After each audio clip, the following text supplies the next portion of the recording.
Tanguay Électronique, en première ligne.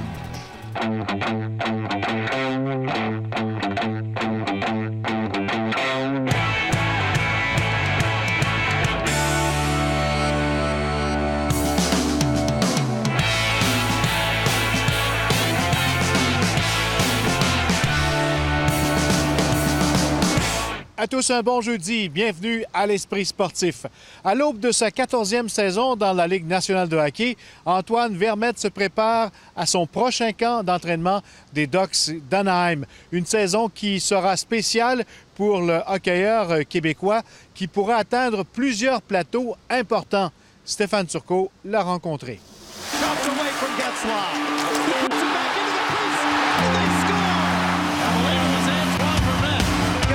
Qui la course, c'est Antoine Vermette, on n'a pas le choix de souligner ce moment. Antoine Vermette vient tout juste d'avoir 35 ans et les Ducks d'Anaheim l'ont tellement aimé à sa première saison avec eux que l'équipe de la Californie l'a même protégé au repêchage d'expansion. Belle surprise, j'étais très content d'ailleurs. Lorsque j'ai signé mon contrat, il y a 2 ans, l'été passé, ma première année, j'avais une clause de non-échange. Puis après ça, cette année, j'ai une autre sorte de clause. Mais le directeur gérant a demandé à mon agent de lever ma clause en vue du repêchage d'expansion. Dans le fond, il voulait comme pas être menotté, puis je comprenais entièrement sa décision. Je voulais comme pas imposer n'importe quoi. Donc, je m'attendais à rien. En fait, je voulais rester là. J'étais très bien à Anaheim, mais c'était une belle surprise. J'étais très satisfait, très content. Antoine Vermette et les Ducks ont été éliminés en finale de conférence et souhaitaient d'ailleurs rester à Anaheim car il croit que cette équipe a tous les outils pour lui procurer une deuxième Coupe Stanley en carrière. Pour vrai, cette année, je pensais vraiment qu'on avait une excellente chance. Je croyais vraiment à nos chances. On a une maturité, on est équilibré, on a de la profondeur. C'est vraiment une équipe redoutable à mon avis. J'ai joué aussi longtemps contre eux, donc je peux voir les deux côtés de ça. C'est difficile, il y a tellement de différences, mais chaque équipe apporte leur côté positif. Mais au point de vue hockey, c'est difficile à battre en ce qui me concerne. Si le précieux trophée demeure l'objectif ultime, Antoine Vermette devrait atteindre des plateaux personnels plus qu'intéressants au cours de la prochaine saison et dont il est parfaitement au courant. Il te manque combien de matchs pour atteindre le plateau des 1000? 18. C'est bon. Si t'es pas blessé, si t'es en santé, si tu les joues, tu sais-tu contre qui et quand? Écoute, j'ai regardé pas trop long. Ça serait contre mon grand ami Patrice Bergeron contre les Bruins à Anaheim. Le 15 novembre. Le 15 novembre, oui. C'est important pour toi. Bien, qu'est-ce que ça représente? Bien, je trouve ça quand même très bien, évidemment, de façon très humble. Mais c'est pas facile. On voit comment que les choses se déroulent. Il y a des joueurs qui ont des belles carrières, puis c'est difficile à atteindre. Donc, non, pour moi, je trouve ça, j'ai toujours trouvé ça intéressant qu'un joueur puisse atteindre ce plateau-là. Parce que c'est un groupe select, vous êtes un peu plus de 200 Il n'y en a à peu pas près. beaucoup, Non. surprenamment. Là, c'est une statistique quand même surprenante. Il manque combien de points pour atteindre le plateau des 500? Je pense juste un. C'est ça. Ouais. OK, c'est correct. Tu regardes les statistiques quand même. Pas tant, pas vrai, pas tant. Je me suis fait dire au courant de l'année passée. 1000 matchs et 500 points. 2 groupes select à la portée d'Antoine Vermette. Stéphane Turcot, TVA Sport, à Québec. En vélo de montagne, à 17 ans seulement, le Canadien Finn Hayes est déjà un phénomène en descente. Il a remporté la Coupe du monde junior récemment au Mont-Sainte-Anne. Il nous fait découvrir ici, à sa façon, le Vieux-Québec.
Après la pause, le bootcamp, ça débute demain.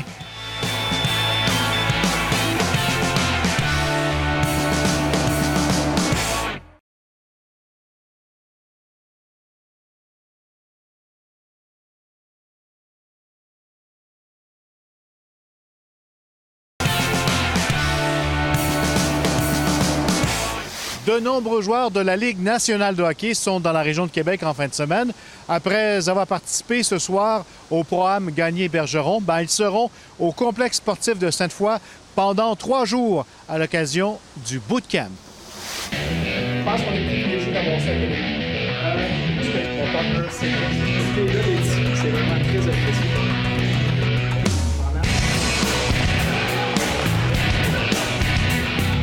C'est unique en Amérique du Nord. C'est le seul tournoi où les gars peuvent avoir une vraie compétition l'été avec juste des gars de leur calibre. Moi, le meilleur exemple que je dis pour démontrer le niveau de calibre, c'est que Patrice Bergeron, qui a joué plusieurs années au bootcamp, lui a déjà gagné la médaille d'or olympique 2 fois, la Coupe Stanley, mais n'a jamais gagné le bootcamp. Ça te donne-tu une idée à quel point c'est fort? Non, mais c'est vrai, c'est très fort. C'est spectaculaire, c'est du talent brut. À la limite, je te dirais, moi, je préfère, pour de vrai, là, j'ai l'air de prêcher pour ma paroisse, mais je préfère voir des games du bootcamp que de la Ligue nationale. Il n'y a pas de trappe, c'est spectaculaire. Puis les gars sont pas là pour le spectacle ou pour le fun. Ils sont là pour gagner. Il y en a qui viennent de la région d'Ottawa. Malcolm Subban part de Toronto en voiture pour venir ici. Zuccarello, à l'époque, partait de New York pour venir en avion jouer au bootcamp. Pour moi, c'est un tour de force qu'on fait à chaque année, là, de réunir autant de joueurs. Puis cette année, on en a 60. On annonce tout le temps 54. On a tellement de demandes cette année qu'on a accepté 60. La liste est longue des joueurs, mais fais-toi plaisir, donne-nous quelques noms. Bien, écoute, juste cette année, on a David Dernay, Marchessault, Vermette, Malcolm Subban qui part de Toronto, Huberdeau, Killorn, Schuster, Spooner, Couturier, Bouvillier. Écoute, je pourrais t'en nommer 5 autres dizaines comme ça.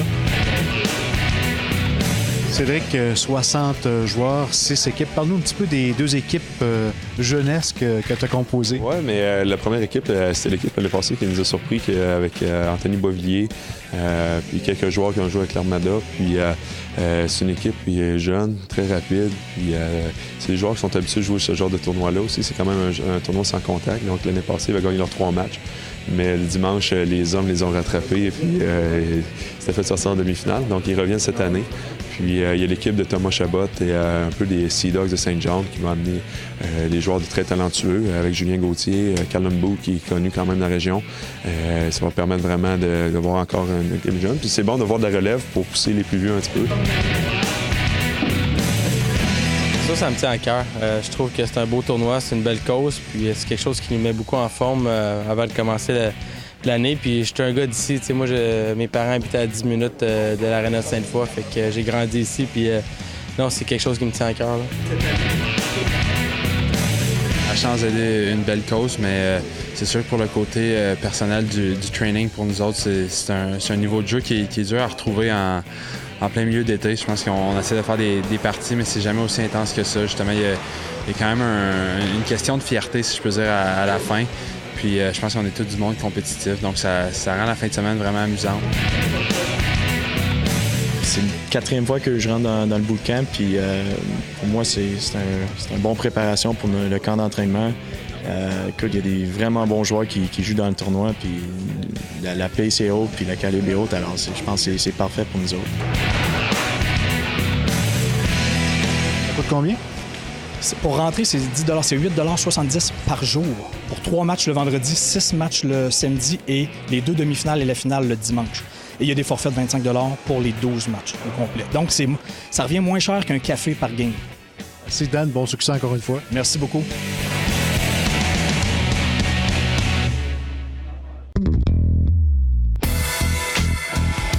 C'est en fin de semaine à Lac-Beauport que se déroulera la 12e édition des 24 heures du lac Archibald. C'est fort d'une année record en 2016 que les organisateurs présenteront leur événement en 2017. Il y a plein de façons de participer à ce 24 heures, dont les profits sont versés à 4 organismes. En fin de semaine, on a 19 équipes qui se sont déjà inscrites. Alors, on a 190 participants qui sont répartis entre des cyclistes et des marcheurs. Ces gens-là ont dû, depuis le printemps, ramasser dons et commandites pour le 24 heures du lac.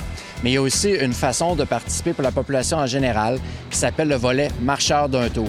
Alors, les gens peuvent s'inscrire dès maintenant sur notre site web ou sur place. Et pour le coût de 25 $, on leur donne un T-shirt aux couleurs de la fondation qu'ils veulent supporter. Et on leur donne le droit de venir avec nous faire un tour du lac à n'importe quelle heure pendant la fin de semaine autour de lac Beauport. Nos origines sont au lac Beauport. C'est un événement du lac Beauport. Les bénéficiaires, Cité Joie, Société canadienne québécoise du cancer, Club Rotary et Rêve d'enfants, on ne pouvait pas faire autrement que s'impliquer. Les gens du lac Beauport nous ont donné leur appui dès le début. Archibald a maintenant 12 ans. Je pense que c'est une façon de redonner à la communauté, de s'impliquer dans la communauté. L'athlète en rugby de Québec, Magali Harvey, a brillé mercredi lors d'une victoire de 98-0 du Canada contre Hong Kong à l'occasion du premier match de son équipe présenté dans le cadre de la Coupe du monde féminine de rugby. Avec une performance de 5 essais et 8 convertis, Magali Harvey a été nommée la joueuse par excellence de la rencontre. Voilà qui complète l'Esprit sportif pour aujourd'hui. Prochain rendez-vous demain. Bye-bye.